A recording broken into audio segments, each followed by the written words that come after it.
नमाज जन्नत की कुंजी है। रसूल सल्लल्लाहु अलैहि वसल्लम ने फरमाया कि जो शख्स अपनी पांचों नमाजों की हिफाजत करे, उन्हें वक्त पर अदा करे, उनके रुकू सुजूद का ख्याल रखे तो वो जन्नत में दाखिल होगा। एक और जगह आप सल्लल्लाहु अलैहि वसल्लम ने फरमाया कि क़यामत के दिन सबसे पहले बंदे से जिस चीज़ का हिसाब लिया जाएगा वो नमाज है।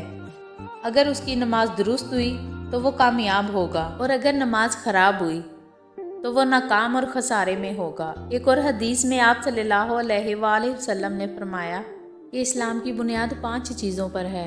नंबर 1, उस बात की गवाही देना कि अल्लाह के सिवा कोई मबूद नहीं और मोहम्मद सल्लल्लाहु अलैहि वसल्लम अल्लाह के रसूल हैं।